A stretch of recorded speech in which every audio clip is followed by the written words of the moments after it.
তো হ্যালো বন্ধুরা, সবাই কেমন আছো? আশা করি ভালো আছো। তো দেখতে পাচ্ছ আরেকটি নতুন ভিডিও নিয়ে চলে এসেছি। আজকে আমি ফেসবুক কীভাবে ডিলিট করবো সেইটা আমি করে দেখাচ্ছি। তো ভিডিওর সাথে যুক্ত থাকো আর চ্যানেলটি সাবস্ক্রাইব করে দাও আর বেল আইকনটি অন করে দাও। তো দেখতেই পাচ্ছ এখানে আমি ফেসবুক আইডির মধ্যে ঢুকে গেছি। ঢুকে যাওয়ার পর এখানে সেটিং অ্যান্ড প্রাইভেসি, তারপর সেটিংয়ে চলে যাব। সেটিংয়ে যাওয়ার পর দেখতে থাকো।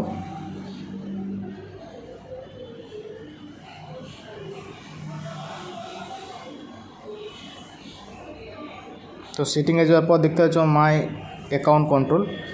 তো এখানে অনেক অপশান আছে, তো অ্যাকাউন্ট সেন্টার যোনটা আছে সেটাই যেতে হবে। তো অ্যাকাউন্ট সেন্টারে চলে যাচ্ছি আমি। তো অ্যাকাউন্ট সেন্টারে যাওয়ার পর দেখতেই পাচ্ছ এখানে আরও অপশান গাদা আছে। তো পাসওয়ার্ড সিকিউরিটি, পার্সোনাল ডিটেলস। তো আমরা পার্সোনাল ডিটেলসে চলে যাব। তো পার্সোনাল ডিটেলসে যাওয়ার পর দেখতে পাচ্ছ account control and ownership, account ownership and control, এখানে ক্লিক করতে হবে। তারপর দেখতে পাচ্ছ এখানে মনিটাইজেশন ডিঅ্যাক্টিভেট লেখাই আছে। তো আমি আরেকবারটি দেখিয়ে দিচ্ছি কী করে করবে। তো স্টেপ বাই স্টেপ ফলো করো। দেখতে পাচ্ছ এখানে আমি সেটিংয়ে চলে যাচ্ছি। এখানে সেটিং অ্যান্ড প্রাইভেসি যাওয়ার পর এখানে সেটিংয়ে যাওয়ার পরে অ্যাকাউন্ট সেন্টারের উপর যাওয়ার পর দেখতে পাচ্ছ এখানে পার্সোনাল ডিটেলসে যাওয়ার পর এখানে অ্যাকাউন্ট ওনারশিপ অ্যান্ড কন্ট্রোল,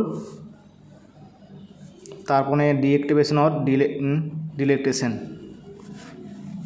তারপর দেখতে পাচ্ছ এখানে প্রোফাইলে দেখাবে, তারপর প্রোফাইল ক্লিক করতে হবে। তারপর এখানে ডিঅ্যাক্টিভেট অ্যাকাউন্ট না ডিলেট অ্যাকাউন্ট, দুটো অপশান আছে। ডিঅ্যাক্টিভেট করতে চাইলে ডিঅ্যাক্টিভেট করতে পারো, অনেক কিছুদিনকার বন্ধ থাকে। আর ডিলেট করলে ডিলেট করতে হতো। তো এখানে ডিলেট করে দিচ্ছি আমি। তো এখানে যে কোনো একটা অপশান চুজ করে নিচ্ছি।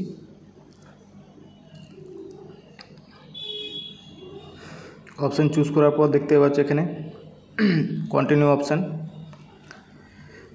তারপর এখানে আবার কন্টিনিউ। এখানে পাসওয়ার্ড যে ফেসবুক আইডি ডিলিট করতে চাইছো সে যে পাসওয়ার্ড আছে সে পাসওয়ার্ড এখানে দিতে হবে। চাইলে যদি পাসওয়ার্ড বলে যাও তো ফরগেটও করতে পারো, অপশান আছে। তো এখানে দিয়ে দিচ্ছি আমি লাস্ট অপশান ডিলিট অ্যাকাউন্ট। তো ডিলিট হয়ে গেছে। হয়ে যাওয়ার পর এই পেজে চলে আসবে। তো ডিলিট হয়ে গেল। ধন্যবাদ ভিডিওটা দেখার জন্য।